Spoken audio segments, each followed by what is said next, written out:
welcome to the second ServCollabing event, and thank you very much for joining us today. We have the honor and pleasure to ServCollabing with Jim Spohrer.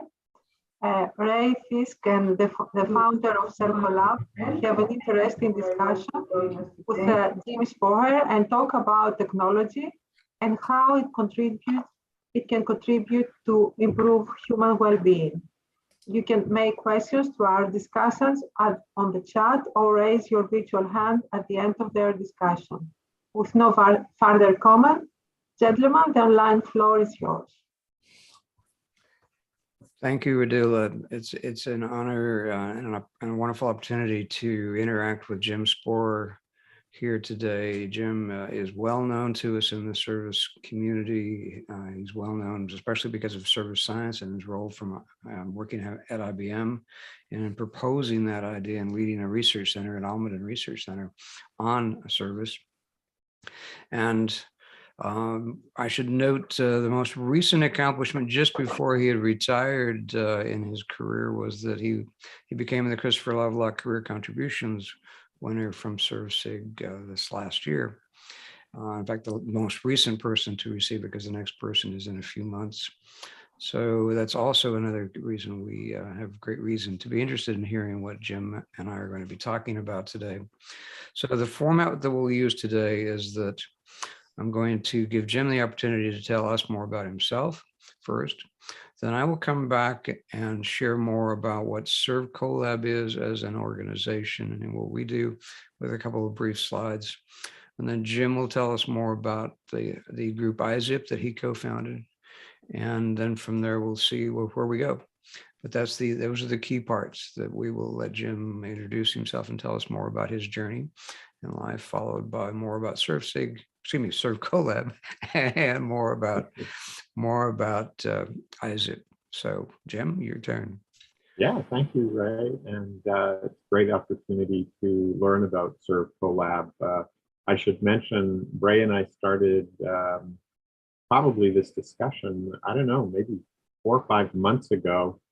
I was curious about the ServCollab papers, and Ray just started sending me them one by one, and I started reading them, and then I wrote a blog post, and I started thinking, you know, there's some good collaboration opportunities here between ServCollab and IZIP, the International Society of Service Innovation Professionals. So I'm really, you know, delighted as I enter this next stage of my, you know, service journey and career, where I'm spending more time focusing on IZIP to have this collaborative discussion, because I think technology can have a huge positive impact, but only if we invest wisely.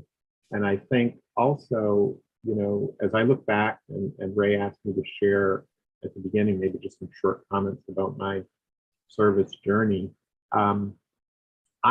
I've only been working in the service area for 2 decades, 20 years. I know if you're a young person, that seems like forever. When you get to 66 years old like me, it's just, you know, it's that latter part of my career. And there's really 4 questions that over the last 20 years, I've really been focused on 4 questions. And I'll tell you, the first question came when the head of IBM research at the time was Paul Horn. This was in 2002. Looked at IBM's revenue and saw that more than 50% of it was coming from our service business. But when he looked at his portfolio of innovation in IBM research, there was no service research. It was all hardware research, software research, and it became an important priority for Paul Horn, the head of IBM research, to establish a service research organization in IBM research to help our service business grow. And he asked Paul Maglio and myself to start the Almaden Service Research Group to explore this a little bit. And what we came back with, he loved. We basically came back and said, look, Paul, to innovate in service, you need many disciplines. It can't just be the technology part. It's got to be the business part, So there's these folks in service marketing that have things we can learn from. There's these folks from service operations we can learn from.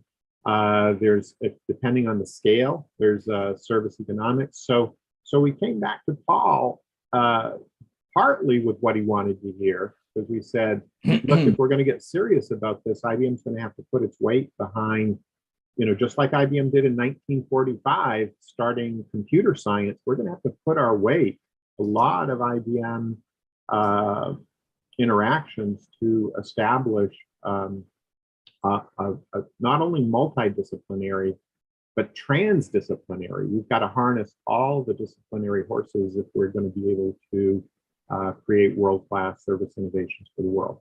And Paul loved that, but then the next part he said, so how big a team do you need? And I said, well, Paul, I can't hire one person. There's no service scientist today that has all of this T-shaped knowledge, breadth and depth. So we're going to have to hire a big group. And that's the part he didn't like. He said, how can we put all that expertise, Jim, into this new disciplinary person? So the first question was really about, what does a service scientist need to know? That was the first part of my service journey. And the second year after starting Almaden Service Research, I remember inviting Mary Jo Bittner, Roland Rust. I remember Roland, who said, Jim, I've got to teach a class, so I'm going to be doing red eyes to get there. Jim Fitzsimmons. I could go on, but we had a group of about 100 people, a lot of them from the service research community, show up at Almaden and give us all these disciplinary perspectives. And we had IBM executives there. And I remember one IBM executive after the meeting said, how much money do you need this year, Jim? And I said, I don't know, give me $1 million to start with so I can start these collaborations. And she said, you've got it. And she just gave me the budget to establish that, because it was a priority at IBM that we had to understand this area if we're going to build the great innovations that we wanted to build. So that was the first question, was about expertise. The second question was really, what kind of degrees should a service scientist have? And this is where we get into the T-shaped person, because we realized there's a lot of skill and knowledge to put in one person's head. So we started talking about being deep in marketing and having breadth, or being deep in operations and having breadth, this T-shaped. So that's when I transitioned my role to really focus on universities and helping universities start more service-related courses. A lot of them were in IT service, servitization. And what we tried to do is we identified the top textbooks. We identified the top faculty. We worked with governments to get government funding for establishing more service programs. And we really tried to answer these questions about what kind of degrees should people have. And if you look around at some of the new degrees right now, for example, they don't have service in the title, but like data science really studies a lot of the data that's coming out of service systems. So we worked hard to establish that. The third question, so the first question was what kind of expertise, what should a service scientist know? Second question is, who can we hire with what degrees, and how do we make sure they've got that breadth? Third question is the hardest, I think, from a technological perspective, and we clearly don't have the tool today. But the question was ultimately, what tool will a service scientist need in order to do their job? And we started looking at different types of simulation tools for service systems. We started looking a lot at open source AI, digital twins for different service systems. And then the final question, the fourth question, so we've got the expertise, we've got the degrees, we've got the tools. The fourth question that sort of guided my journey in service research was, what is the ultimate purpose of being a service scientist? What should they work on? And that is really where Ray, the long story, kind of focuses on ServCollab, because I think you have had, at the same kind of stage in your life with, in your service journey, you're starting to say, so we've got all this knowledge about service. all these, the application of not resources for the benefit of another. We've got, this understanding of win-win interactions. We've got this understanding of change that is win-win. So there's a lot of knowledge out there in the service research community about how to do service innovation, how to improve service systems, but for what purpose? And I think this is where we have to look around, and I was starting to really look at the UN sustainability goals. Maybe Isaac should focus on these UN sustainability goals. And really, Ray, this is where we started talking about, you started sending me papers about, and it's so timely, sadly, because of the situation in Ukraine, that you sent me papers about immigrants and how can we use service research to give the refugee experience, transformational service. And then you sent me some things on climate change, and recently I've been looking at things on diversity and inclusion and language. And a lot of these, overlap pretty well with UN Sustainable Development Goals. And I will just maybe show one slide here just very, very quickly. I don't know if you can see my screen, but I'll just, end by saying, as I look at my 2 decades on my service journey, and there's been a huge number, I tried to, every year, what was something that delighted me? And every year I found something that delighted me, and it was the work of hundreds, if not thousands, of people around the world that led to the thing that I thought was great. But these are the questions. What expertise does a service scientist require? What degrees can a service scientist earn? Ultimately, what tool will a service scientist most need? And I think we're still a long way away maybe from having that tool, but we need to be thinking about it. And ultimately, what purpose should a service scientist focus on? Perhaps the UN sustainability goals are a good set. And how do we invest wisely to achieve those goals? So I'll stop there, Ray, but I just hope that's given a sense of the questions that have guided the service part of my career. Okay, great. Thank you very much, Jim. I'm not sure if the screen's going back onto me though yet. Werner, is there a reason why it's stuck? I'm still seeing Jim as full screen, not a flip. There we go. Yeah, it might be the share screen that was causing the confusion. So try turning your share screen off, Jim. We'll see if that changes it. Yeah, well, you can leave it that way. At least that put us both on the screen is probably going to work just fine. I'll switch to sharing a little bit more on ServCollab in just a moment, but your comments about what should the purpose of service systems be, service science, et cetera, is really very related to how I got into deciding to form ServCollab. As I was working, especially with Leah Patricio on service design, I became convinced that as I was working with all the projects that Leah and I and others had been engaged in, we were slowly climbing what I was calling the ladder of complexity. And as we got further and further up that ladder of service system complexity, we were able to see things we couldn't see when we were deep into the encounter level of service systems. And that ability to see better and understand more what was happening, to me, really got me to the point that I thought maybe we were ready. Maybe we were ready to do more. And that, again, is why I decided to start and form ServCollab. So let me switch to my screen here for the slides I've got for you. And I don't have it on full screen yet, but we will have that momentarily. There we go.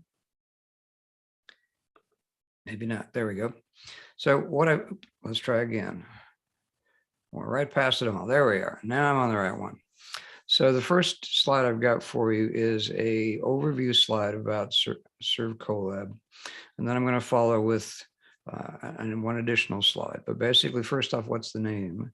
The name is a contraction of the phrase serving humanity through collaboration, or ServCollab.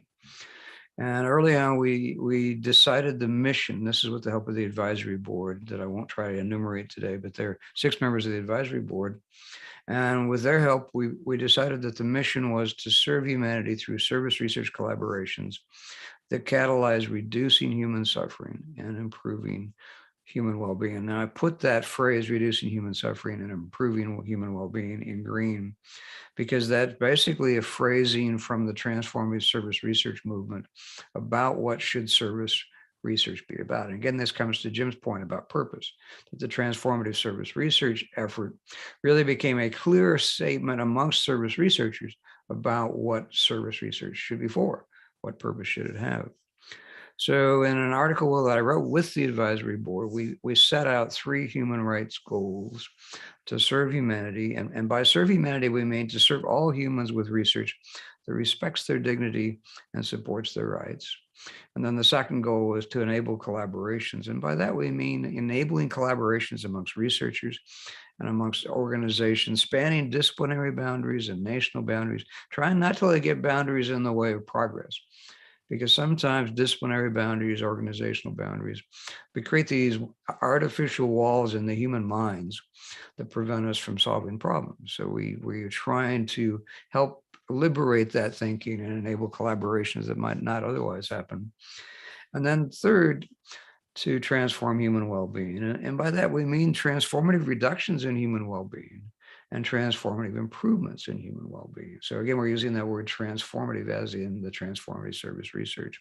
So obviously then the ServCollab is based upon the founding logic of the transformative service research movement that I was fortunate to be part of back in 2011 when the first group, it was 12 of us that met back at a transformative consumer conference. And it really has been a key part of my logic ever since 2011. So we also set out 3 project themes. The first one was service inclusion. And by service inclusion, what we're really after is all those situations where somebody's not included. And that can include a wide range of things where people are actually experiencing something that's unjust or simply that they're being neglected. And that includes issues of poverty. That includes issues of discrimination. There are a huge number of things, and many of the sustainable development goals that Jim was enumerating tied to the United Nations are at heart tied to service inclusion. The second one we had as a project theme is a little more complex than that, because we really thought that service language has multiple meanings, because language is really about how we communicate. We were convinced that we needed better language for talking across fields and organizations to talk to each other. But we also need more respectful language to talk to each other in general. And to me, part of my logic on language has been for many years since I ever got heavily involved with computers in my younger days. And I got to learn about computer languages. And computer languages are used to program computers, obviously. But in the context of the language each culture has created for its own culture, those languages are allowing the humans to program their own thinking. And in many situations, that language has been an obstacle. There are many, many examples around the world of language that is deliberately discriminatory. And so that's another aspect of what we would want to do with service language, that language served and included people. And third, climate change. Now, occasionally when I've talked to people about the climate change topic, they say, but wait, you said it's about serving humans. And to me, my point is that humans depend upon the climate, humans depend upon Earth. And so you have to care about climate if you care about humans. And of course, we live on a planet that is increasing, the average global temperatures are increasing. So that need for climate change is not a trivial issue. It's clearly an urgent issue as well. But we have to figure out a way, and this is the hardest part, we have to figure out a way not to neglect any of humanity as we address the climate change issues. So that's a complexity challenge of its own. That to me is one of the hardest challenges our world faces right now. And then the last point I've got here on the slide is building capacity, which is to us the first step to pursuing our human rights goals and project themes. ServCollab itself, I announced that I was going to form it in 2018, almost 4 years ago. And in that short 4-year time, we have been slowly building up our logic and our approach to things, because we first had to be able to demonstrate by proof of concept that our ideas made some sense. And in fact, our first project was on refugees that we published just this last year. We created a refugee experience framework, and that refugee experience framework looked at it from the perspective of how are some refugees treated in a very hostile fashion, or how could they be treated in a much more hospitable fashion? And ideally, much like we talk about customer satisfaction increasing in a typical corporation, well, there really should be systems for refugees, because refugees are not refugees because it's their fault. They're refugees because they are fleeing something. Ideally, our human species should develop solutions to the refugee treatment, since there's no easy way to prevent refugees in the short term. Maybe later we can get to that as a species, but right now, since we have refugees, what can we do? So let me then get to our second slide here, some future aspirations, given that we're trying to build capacity. These are all capacity related. So the first one is forming service research collaborations with associations, corporations, nonprofits, and government agencies. And I should note that our first collaboration is with ServCig, and it's partly because I started ServCig too. And ServCig is a membership organization that grew the service research community, but in the context of ServCollab cannot compete with ServCig because it doesn't have the same purpose. ServCollab is really for the others as opposed to the research community to do the things that ServCig in fact can't do by its own nonprofit status.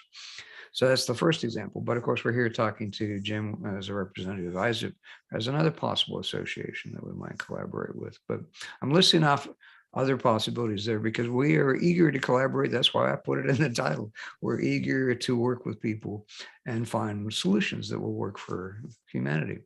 Second one is forming a global open science service commons. It becomes a virtual place where ideas and tools for serving humanity through collaboration are shared. And the third one is initiating collaborative relationships with researchers who work in fields such as service science, service management, service engineering, service design. And then I'm listing some that might not seem as obvious, but they're all service facing in one way or another, like criminal justice, education, humanities, healthcare, social sciences, and social work.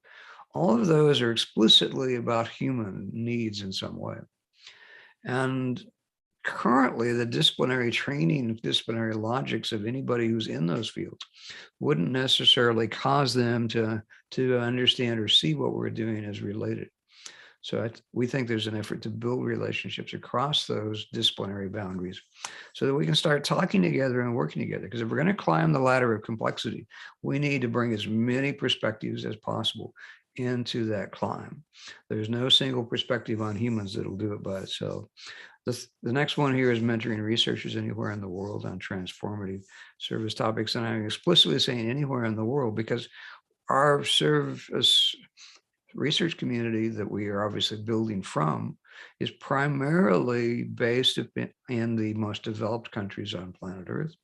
We really need to be able to reach the rest of the world, the parts of the world that don't have necessarily the same educational systems, that may not have as many people who are yet ready to do service research, and help them be part of the community. So that's an inclusion goal, really, in terms of mentoring. And then the last one, and this is the hardest one, is designing transformative service systems that reduce human suffering and improve human well-being. And one of the ways I've explained it to people ever since COVID struck the planet and caused so much misery was to encourage people to think about the people who developed the vaccine technologies that developed rather quickly and amazingly quick vaccines that were then shared across planet Earth. Not always shared as quickly or as well as they should have, but the key is that I think that the service research field and the people working on things that we're hoping to encourage could become designers of better systems that could hopefully help prevent things like poverty, things like hunger, and many other problems that we just live with as if that they're inevitable. I think our species is capable of making those things distant memories, like so many other problems of human history have become distant memories. All right, so with that, let me stop in terms of the overall part about ServCollab and stop the share screen too here if I can, and let Jim come back and share more about ISIP for us so that we, across our audience that spans both groups, have a better perspective from everybody about what ServCollab is doing, but also, of course, what ISIP is doing. So then after we've done that, we can talk about possible collaborations across our two groups. So Jim, your turn again. Right, that's right. And Ray, I just have to say a few things about ServCollab and what you just said. And I think, this speaks directly to that fourth question, which is, what is the purpose? And as you know, at IBM, we actually had a longer name for service science. It was Service Science Management and Engineering. And even that wasn't long enough. So actually, you helped us put design and arts. And then Bob Lush said, you got to have public policy as well. Ebert Gubbison, actually several people hit me one day saying, hey, I saw you added this design and arts to SSME.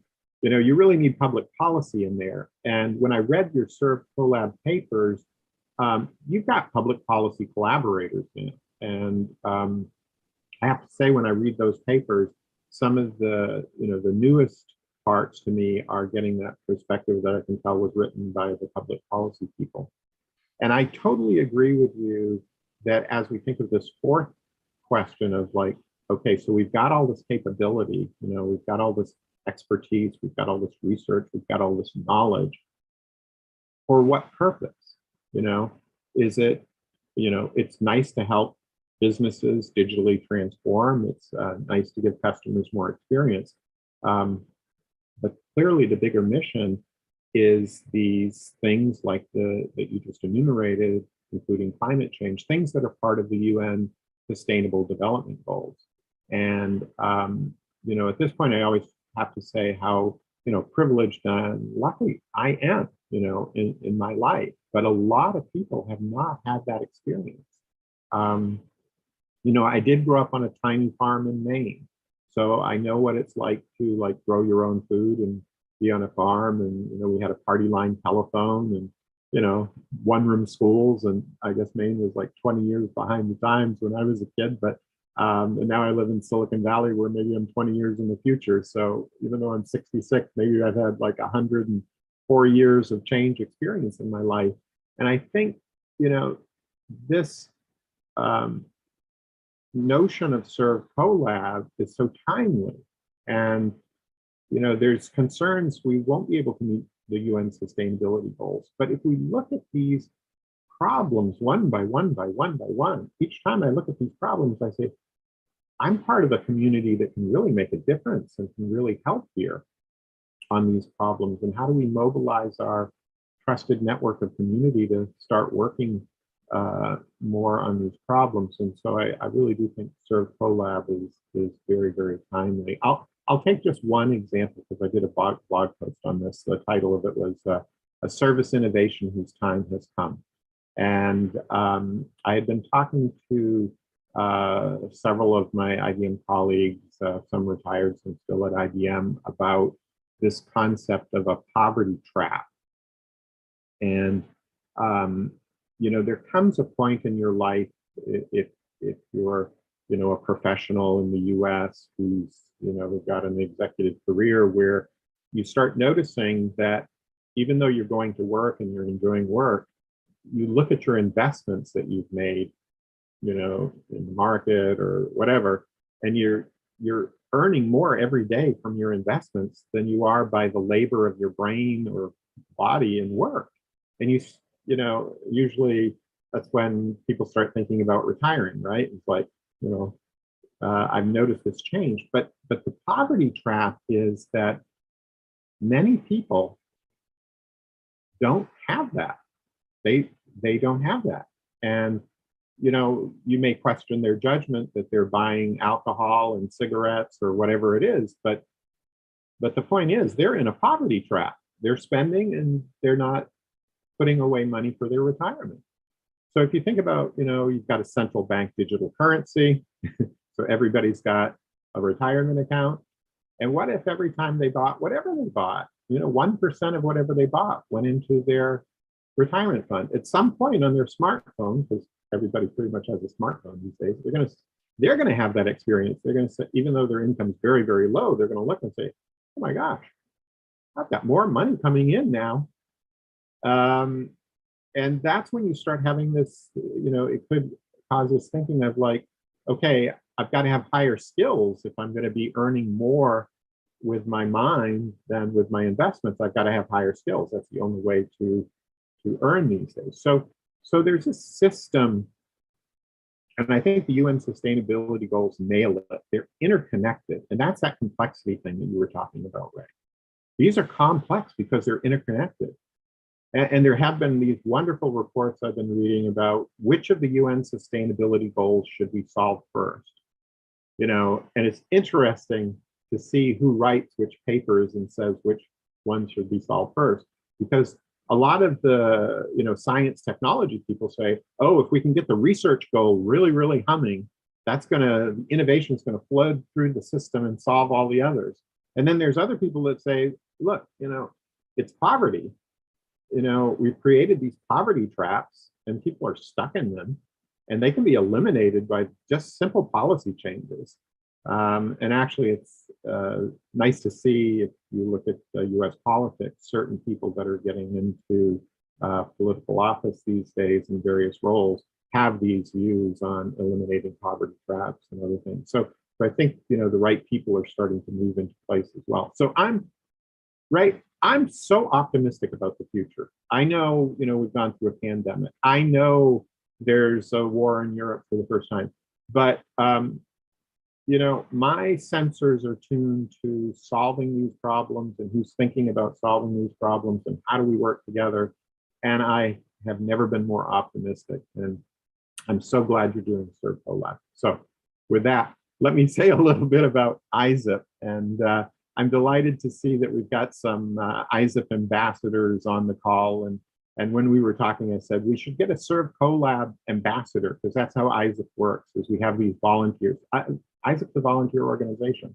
It's people who volunteer to do stuff. And what do they volunteer to do? Well, there's theory kind of people who volunteer to give talks and write things about the theory of change and interaction and interaction.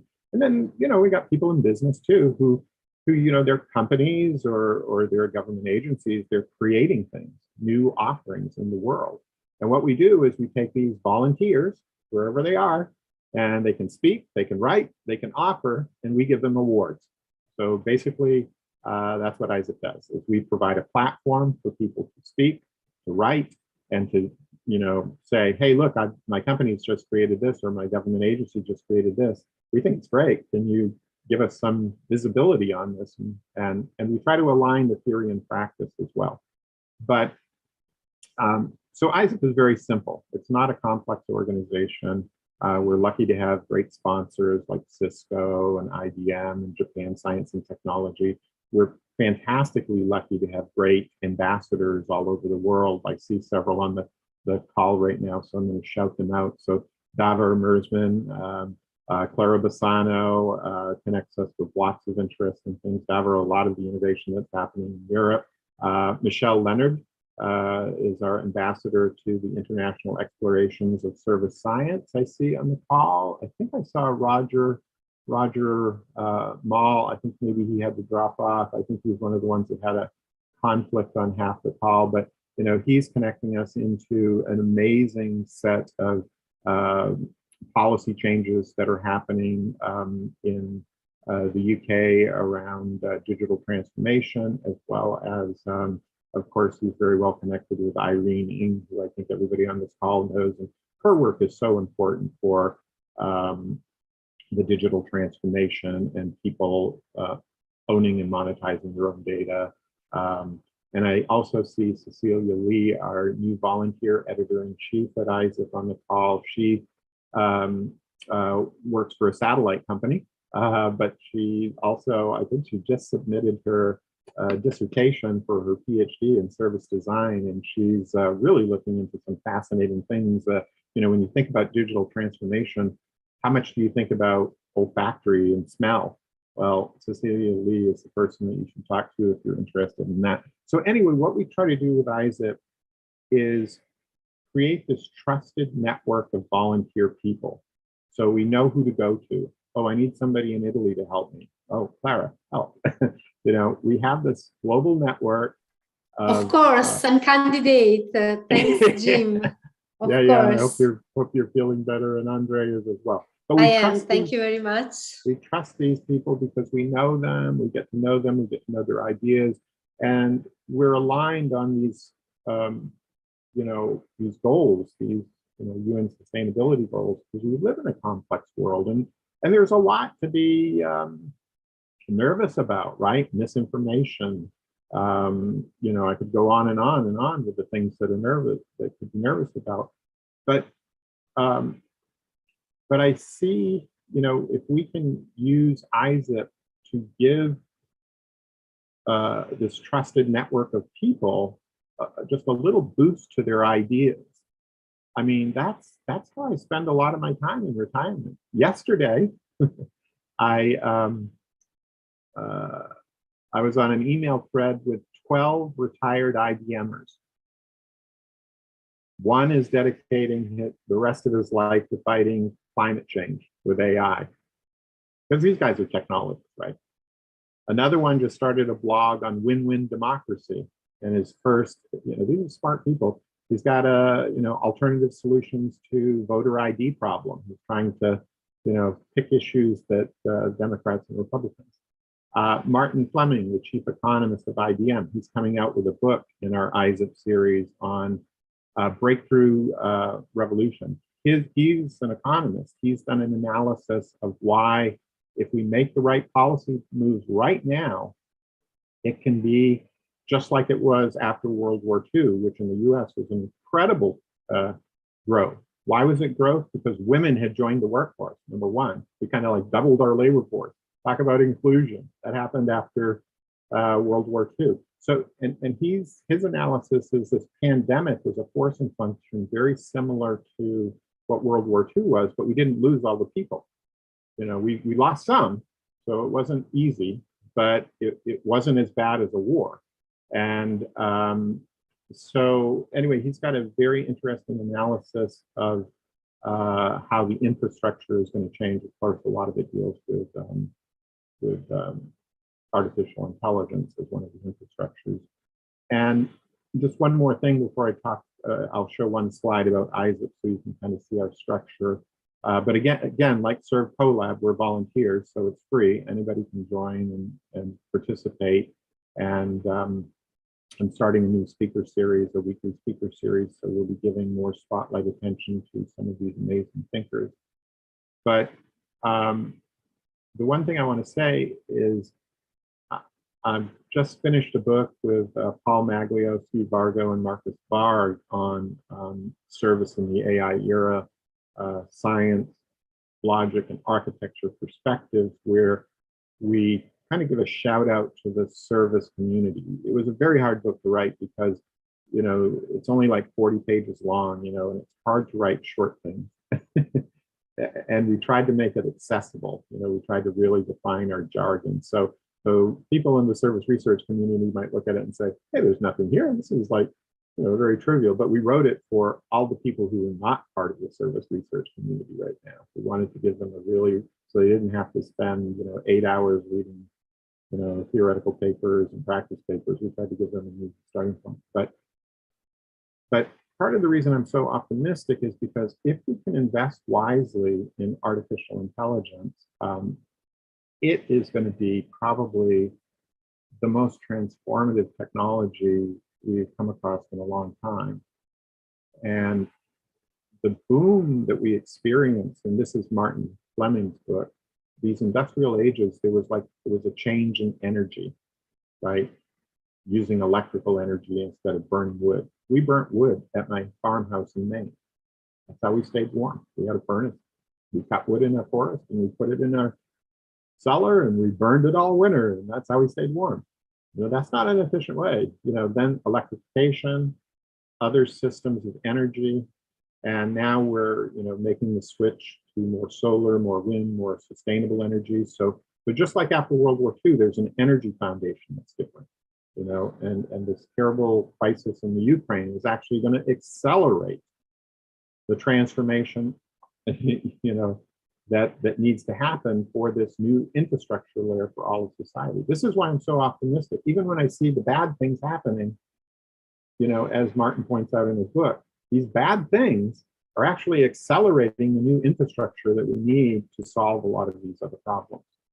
So anyway, I love what you're doing with ServCollab, Ray, and I just spend my days looking for all the ways to stay positive, because there's a lot of reasons to be very, very optimistic that with the knowledge we've accumulated, with the shifts that are happening, we can solve poverty. We can take each one of those UN sustainability goals and knock them off, hopefully within my lifetime.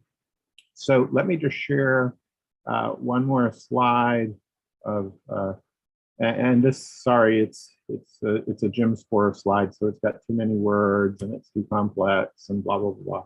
But if you look at the middle, this is what ISIP is. It's a bunch of volunteers. We actually have about 1,500 people worldwide who've signed up. They're not all as active as our ambassadors. Our ambassadors are a smaller group, around 60 people that are more active. And we give them a platform for, they wrote something, you know, we'll do a little social media blast on it, or we'll give it a little amplification on our website.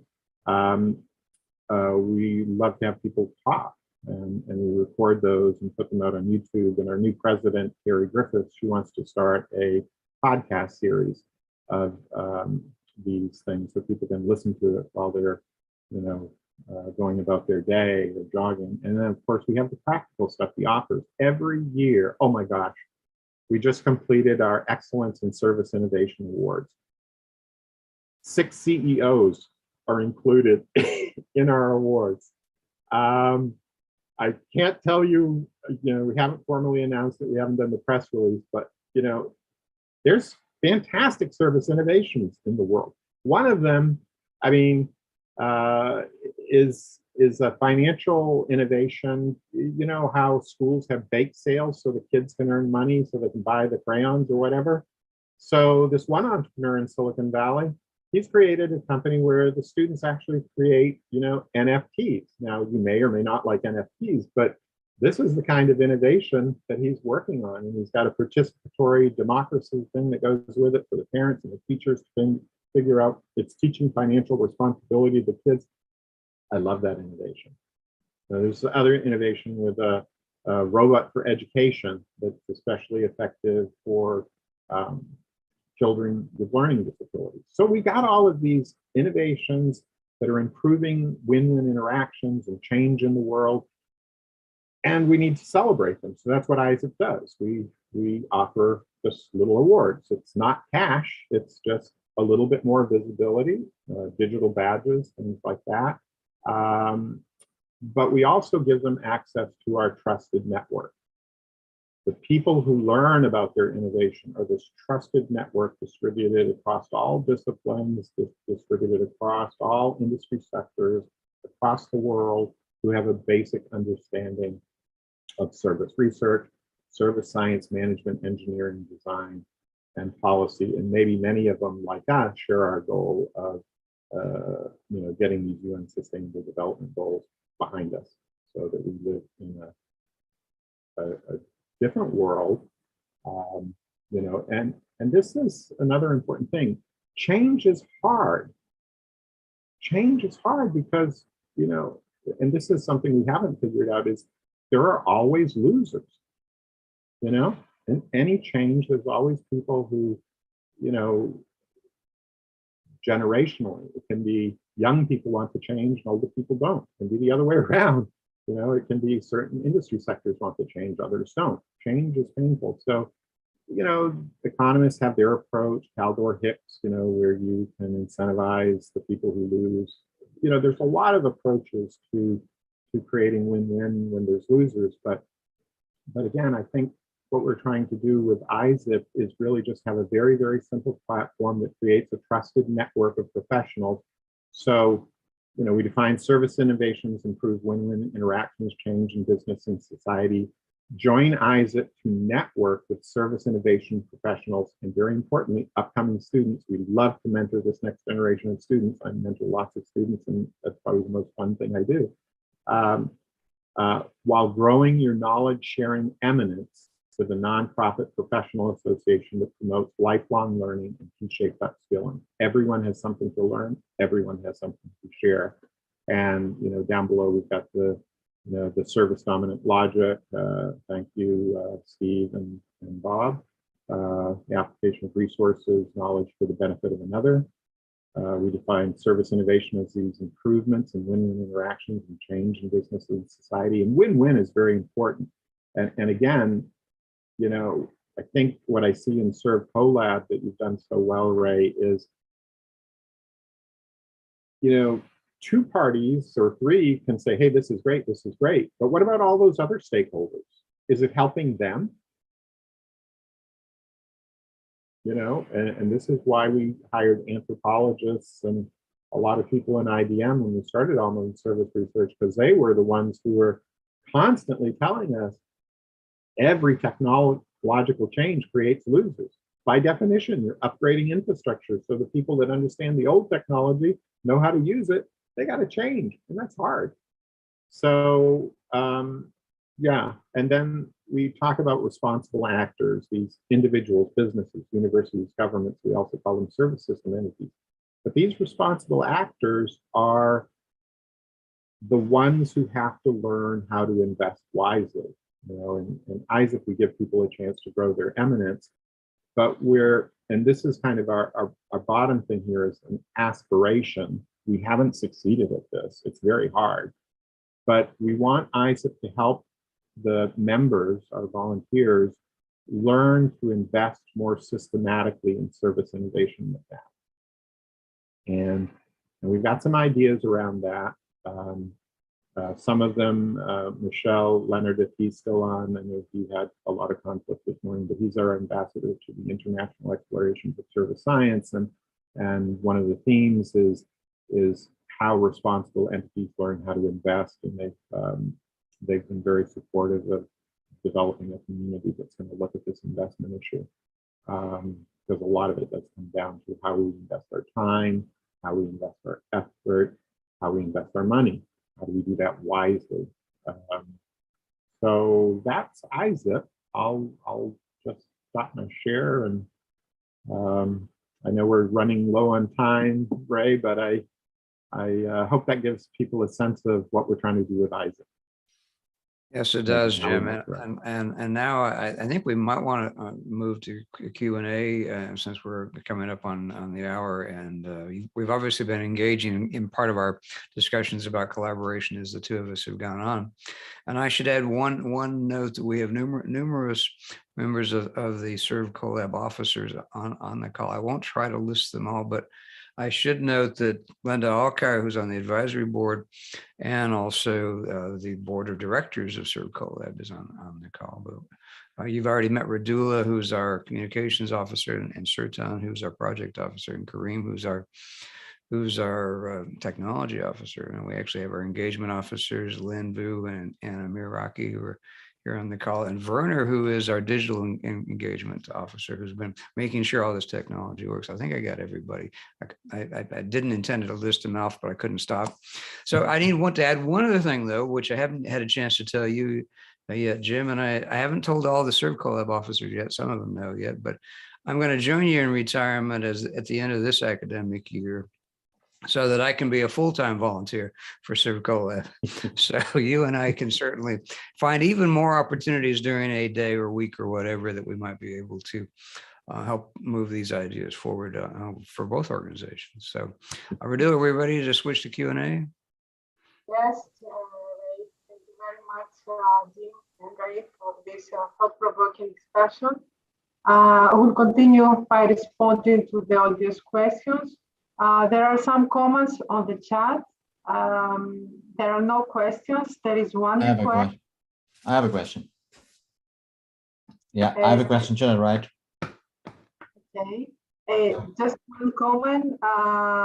Lisa asked Jim for a full reference to Martin's book that you mentioned. If you can, Yes, it'll be coming out in Business Expert Press in the Isaac collection that I co-edit. but it's Martin Fleming. He's retired. He was the chief economist of IBM for years and years, a huge supporter of our SS&E service science effort. The book will be coming out, and it's called Breakthrough. It's the title. There's a subpart that has to do with industrial revolutions. I won't remember the title exactly, but it is. He hasn't gone through the proofs yet. It's just at the stage of the publisher where they're doing their pass to proof it all, and he gets it. So I would imagine it's going to be another couple months before it comes out. But it is dynamite. I love that book. Thank you, Jim. Werner has a question for you. So I have a question, Jim, and we both have something in common. We are both technology nerds. We love technology. We love what is possible with that. And yeah, I'm always fascinated every time when something new comes around. You see all the potential. Now, I must admit, after looking over the last years, and I'm writing at the moment a paper about the revolution, the industrial revolution and service revolution. You can also say it's now a paper about fourth industrial revolution. When you look back, you see there's always a new technology coming around. There's always a promise that people will be better off afterwards. Yeah. But if you take all of these kind of dominant societies away, it's not always the case. Think about the agricultural revolution. This was the promise everyone, no one needs to have, there will be food in abundance. No one will hunger anymore. Hunger will gone. It's not the case. Hunger is still around and we are wasting food. Look at the Industrial Revolution. Of course, with some hiccups, and we get some big achievements. And yet, I don't want to play it down. Nonetheless, working conditions, all the things that were problematic are still there. When I look on the newest revolution right now with all of this technology, we are a little bit behind social media. So we have that behind us and we are coming to the AI age, a lot of potential.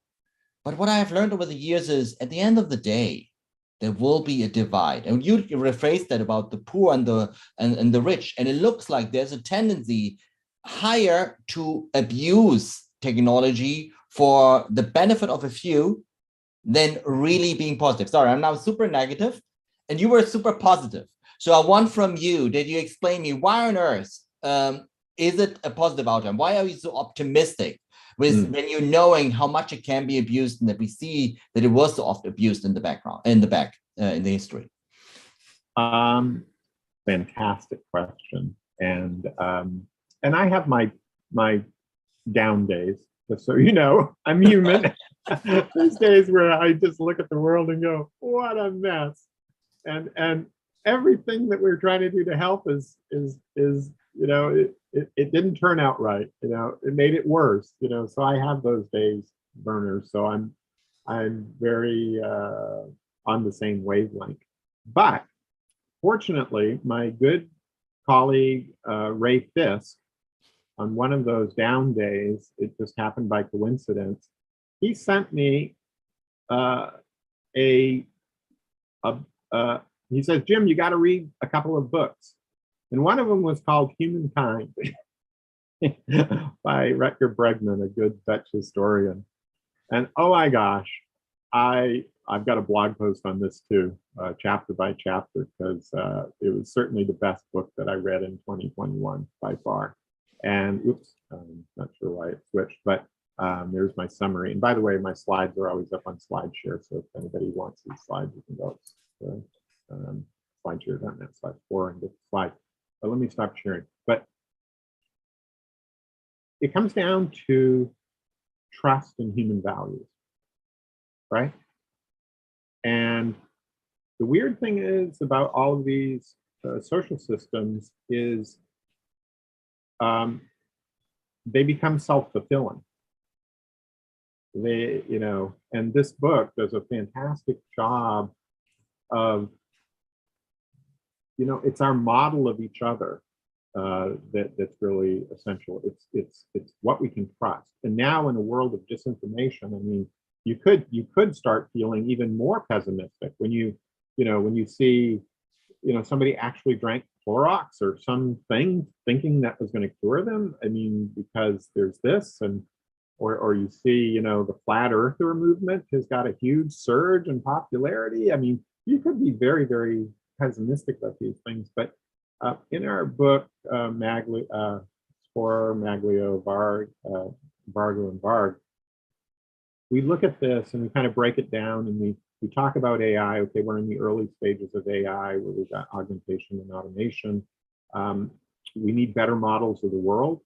We need better logics in people, and we need better architectures of organization change, because there is this technological trend where AI is going to get better and better. And if we don't invest wisely, you're right, Vernon, we can have more wealth gap, or we can eliminate the poverty traps. And I think it's, you know, I'm optimistic because I see more of the right people going into the right places in organizations. And yeah, I don't know what to do. I have my bad days too, Vernon, where I just think, oh my gosh, we need another technology, like we need another hole in the head.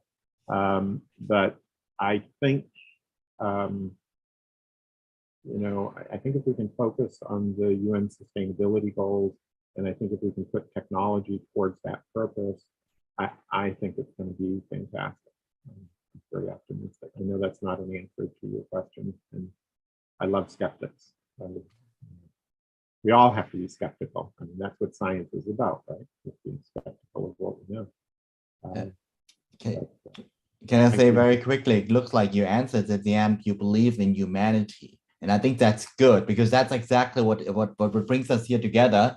What I observe very often when it comes to humanities and these kind of things, it looks like it's very often social science. What we need more is humanity and technology, because there is a way of abuse.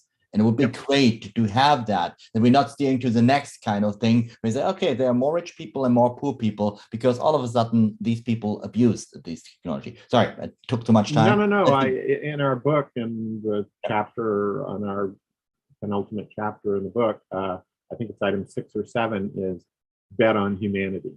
Yeah. Investing wisely is betting on humanity. And agreed. Jim, it seems that another ServCollab officer has a question for you. So Karim. Please. Also with a bit of a technical background, but it seems to me that every time I think about the sort of negatives that we were just talking about now, the scale of how, let's say, a technology such as AI can just sweep just how people can moderate this technology is tremendous. And to me, the only solution is to have another AI to moderate that. And this comes back to probably what you were saying, both of you were talking about incorporating this human element into AI. And what I would like to ask is, how do you envision that going forward? There's a lot of talk about incorporating ethical, even philosophical ideology on human values into AI, so that AI could probably moderate or try to kind of at least manage the large scale negative opposite AI, such as, you know, deep fakes, fake news. How do you see? No, I get what you're saying. I very much. It's hard to articulate these kinds of technical things, but no, Karim, you did a fantastic job. I get it. And the last role that I had at IBM before I retired was I was leading our open source trusted AI effort. And to trust AI, what does that mean? Well, we got to eliminate bias. We got to mitigate bias. So huge amount of research on that.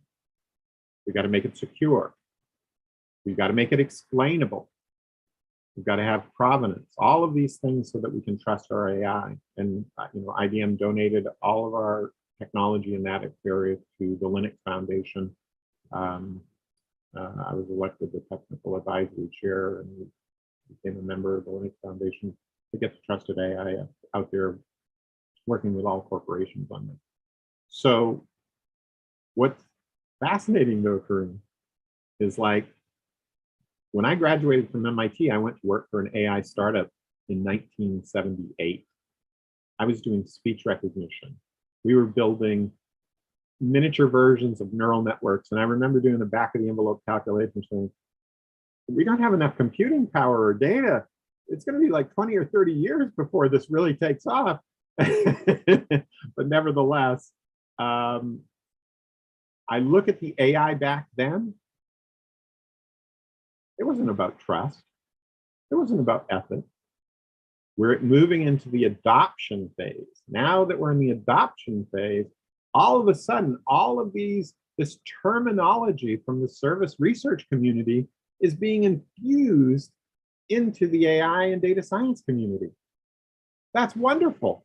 So this is again why I'm optimistic, because I see this evolution of all disciplines are becoming transdisciplinary. Because as you get out of the lab prototype into real deployment, it's what Werner said, it's the human side that starts mattering. This technology is here to serve us. Newell and Simon, who are some of the founding fathers of the computer science discipline, in their acceptance speech, of one of the major awards in computer science, in the first paragraph of his talk, Simon says, technology is here to serve humanity. Everything, his vision of computer science was, it was here to serve humanity. So you should get that quote, Ray. It's a nice one. I can send it to you. But I really think as we enter this deployment phase, we can be super optimistic because there's this other thing that's happening, and it's miniaturization. Okay. Now, industrialization was good. It made things big. You had to ship things all over the world. But what we're seeing now is robots for the home. We're starting to see, this is something I have a personal passion about, is farms that are becoming more and more robotic. People are able to grow food locally and sell it to the local restaurant or share it with their neighbors. I've got fruit trees in my backyard and I share the excess with my neighbors. I did that growing up in Maine on the farm. But now what we're seeing is technology is being applied at a more local scale. It's being democratized. And that's the other thing that you hear a lot about in the AI community these days is democratization. And in our book, the Spohrer, Maglio, Vargo book that'll come out later this year on servicing the AI era, investing wisely touches on a lot of different things, but it also touches on our data. As we go into this world where we're all carrying smartphones, some of the first uses of AI are, recommendation engines trying to sell us stuff. But Irene Ng in DataSwift, the company that she started, is really going to be necessary. The kind of technology that she's developing, we really have to think about privacy, because how are we going to trust an AI that knows our social security number, that knows all our passwords, that knows all our bank codes, if it doesn't have some sense of who should know what and have responsibility? Now, there's a project at Stanford called the Almond Project. If you look at a lot of the stuff that Irene's doing, it's basically becomes, we have to monetize our data. Just like we have to help people break free of the poverty trap of every time they buy something, whether we like what they bought or not, it should be going, a percentage should be going to their retirement to create wealth and break the poverty trap. We also have to figure out how do people monetize their data, and Irene's all over that, while protecting their privacy. And so again, sorry to now rewind back to your question. I'm seeing more and more areas like artificial intelligence that are benefiting from the work that the service research community has done. As they become transdisciplinary, they're saying, oh, we can borrow that, we can borrow that, we can borrow, oh, value co-creation. And And data science is like a transdiscipline, but it's at the bottom level. And then you get up to knowledge, and then you get up to value. And once you're up to value, then you're into service science realm. It's knowledge to value. What is the definition of service? The application of resources, e.g. knowledge for the benefit of another. So that benefit is where you get the value. So I really do see this, part of the reason I'm optimistic is I see AI is helping us break down what Ray said, these barriers. And if you think about translating from English to German or Chinese, I use translation technology all the time now. I just had to write a recommendation for somebody to be the president of a university in a Spanish-speaking country, and I was worried that a lot of the people wouldn't be able to read my English, so I translated it into Spanish and had somebody check it over and sent, an English and Spanish version of the recommendation letter. And it's wonderful. But if you go out to the ISAP website and you look at the Steve Vargo, it's a 10-minute YouTube video. Steve's one of our ISAP fellows, and Cecilia Lee, our editor-in-chief, put it in our last newsletter. He talks about reconciliation tables between disciplines. So imagine an AI that can translate between, operations and marketing, right? It doesn't have to be German and Chinese. It can be translation between different academic disciplines. And Steve is doing it manually. In this interview, I said, Steve, what are you working on? He says, well, I'm building a reconciliation table because we got to get more of the great thinking that's in systems area, but they've got gaps in their concepts, and we got some concepts they don't have. And I build these reconciliation tables, and so he's doing it the old way. He's like the person going into a culture where you don't speak the language and holding up an apple. But we got these amazing AI systems that are going to help us translate between disciplines. And ultimately, I think as AI becomes more human-like, and this is what we write about in the last part of the book, as we have digital twins of ourselves, as AI becomes our digital twin, it's going to be quite amazing, because we will have a technology that models us in a very deep way. I'll just say, if you haven't seen it, it's an hour and a half actually. Jensen Huang, he's the CEO of NVIDIA. He just did a keynote for NVIDIA. Go out and watch that. And it's all about digital twins and their H100 new chip for AI. And he's got an avatar. He's got a cartoon Jensen Huang that he's interacting with, powered by AI. It's his digital twin. But imagine all of us with a digital twin. So when that student, the 30th student from India this week says, Jim, will you mentor me? And I don't have the capacity. Suddenly this little cartoon Jim says, hey, I can mentor you. And our capacity to serve others just went exponential. So we're entering, it can be very, very good if we invest wisely.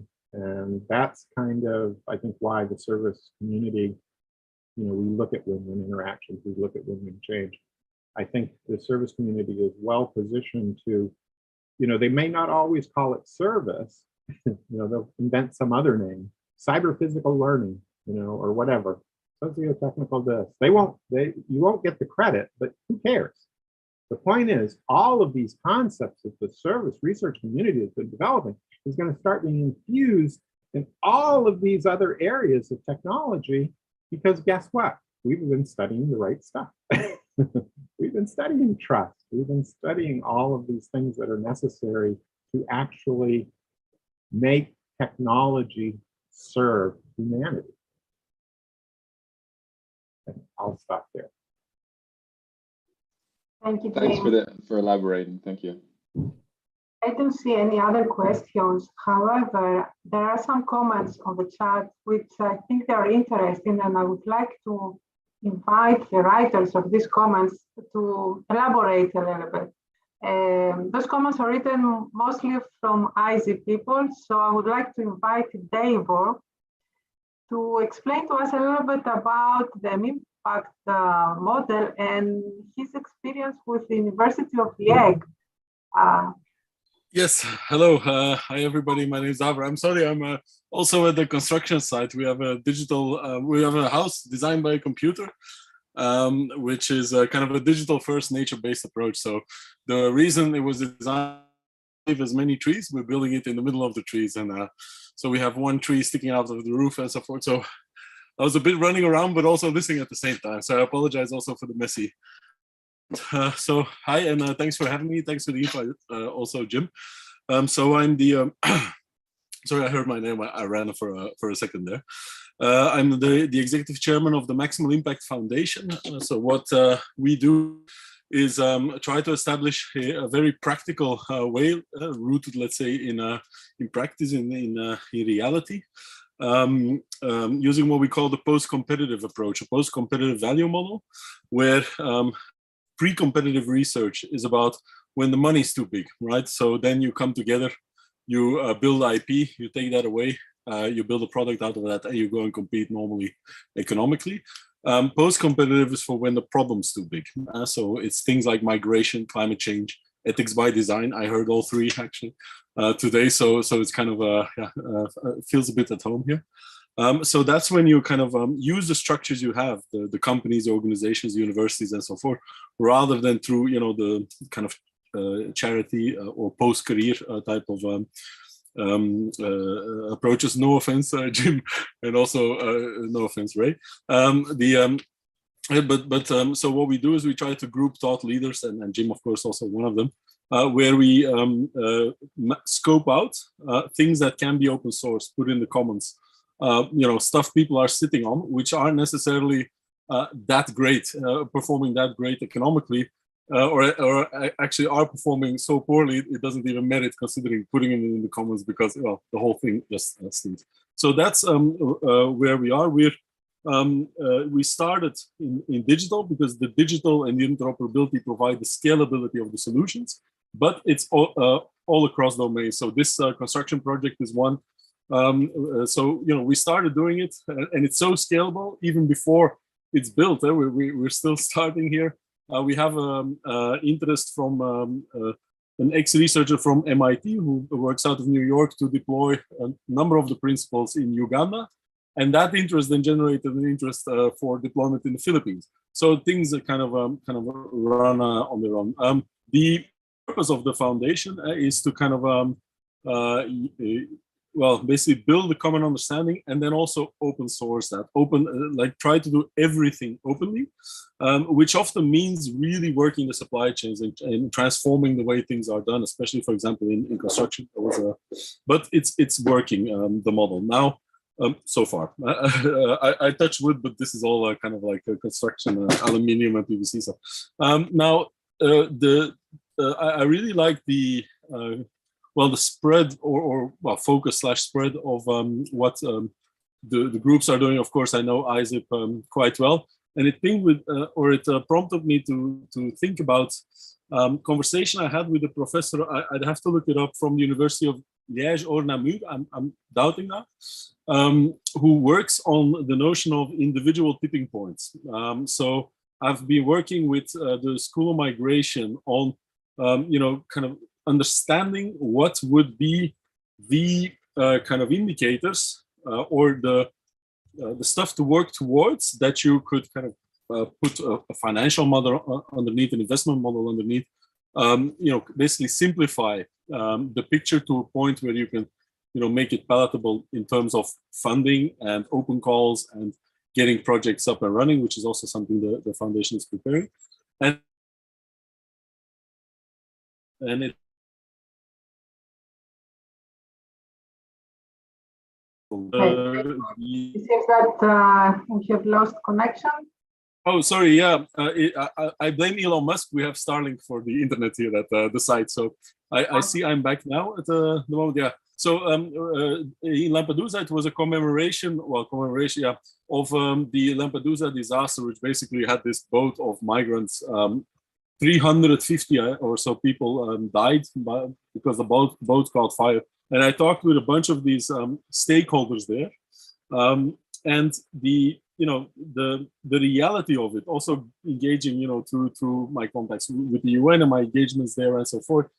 We need to solve the problems there where the real origin of them is, right? So, and I think if you look at climate change, we are seeing some of that now here with us in the West. But actually, if you look at Sudan, it's 2014 or 2004, depending on what you look at. So there's a lot of stuff that are kind of like preambles, where stuff we're seeing now is almost a logical corollary. So the idea is to work with these commons, work with the forces we have, because of course there's a cost there. So on our side, so there is a delta. I mean, there is room to work, to go in with a model that is not like the emergency shelter building or kind of the typical missionary style that tends to oversimplify, I think, things. Somehow problems abroad are always easier than problems at home, which is of course not correct. But I think if you just give tools and make sure the competence is there, and that's, I think, that whole thing I like about ISIP as well, the competence building and the T-shapedness and so forth. So you make sure the competence there, and then we have the knowledge and the tools. There's a respectful way and an economically relevant way, in a very inclusive way in which you can build value networks. And then it doesn't matter whether you're a huge platform company, and we work with AWS for some of the projects, then it doesn't matter, because you have an interoperability, so it's portable, and you have a model where you look at what can the local ecosystem do first. So that's kind of what we work on in a nutshell. But I think it would be really cool to maybe follow up some of the stuff, some of the aspects here. Yeah. Sorry about the noise. The rain is raining on the tent. Thank you very much, Davo. I read the comment. I like the term new social technology. Lisa wrote. Do you want Lisa to explain to us how you see this? Hi, everybody. There's so many different topics that have been touched on this morning. I think we could spend 2 or 3 hours on each one, very happily getting to know each other and building trust. Jim, it's been probably 20 years since we've seen each other. And we were talking about education and what we could do with electronic technology back then, and we're still doing it, and I'm still doing it. So, fantastic. I think I want to go. I spend a lot of time actually looking at the origin of the words and how we got the terms that we're using today. And technology is one of them. We talk about, well, we're going to use technology or we're not going to use technology. And actually, if ology is the study of and technique is techne, we can't not be using technology. Everything we everything we do uses some technique. So I try to, what we're talking about today when we talk about using technology is using the latest new electronic technologies. But I also find that people tend not to be critical about the way we wire our social relationships together. So and I've heard win-win today a lot. So that's one of the key things that is a way we wire our social relationships together. We can wire them together as competitive and zero sum, or we can wire them together as win-win. But you actually have to think critically about the way you build your social relationships. So that's where that term social technology comes in. I'm particularly interested in education and how we raise our not only childhood but also adult education. But I think we start often taking these curious little creatures that come into the world with a huge sense of personal agency and curiosity and desire to connect with what's around them, And we put them in schools and basically put them in sensory deprived environments and try and, I don't want to use the word beat, but dissuade them from that innate intrinsic motivation to explore the world. And then we wonder why they're not particularly innovative employees later. So I'm trying to work with a project which is called Kepler, which stands for, it's an acronym, and it stands for Knowledge-Based Environment for Personalized Learning using an Artificial Intelligence Recommender. So what we're trying to do is take the recommender technology and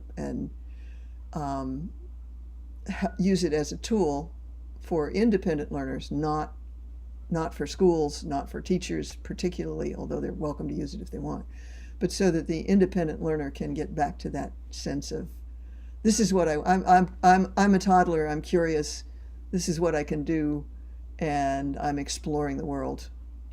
I would love to give you the Kepler website, but it's in such a state of disarray that I'm embarrassed about it. It will be at kepler.live, and I'll put that in the chat. I'm also working on two other projects. One that Jim may remember is the history of technology and the history of computing in learning and education, which is HCLE, because I started my little company in 1975, and I was the first person Woz met who was taking computers into schools. So we have the first Apple computer. But the thing that I'm trying to do along with Kepler, which is a tool, is Open Portal Network, which is a network, I hope will become a network of networks of people that are looking at how we can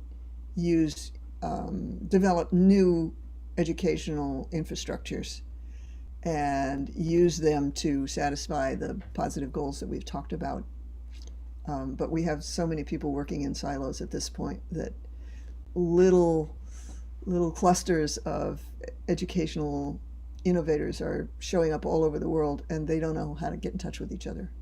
So that's the Open Portal Network initiative that I've put in the chat already.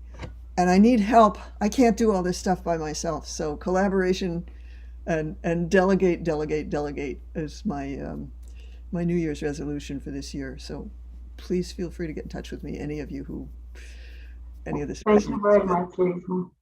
It was great to have you today here. Is there any other comment or question from our audience?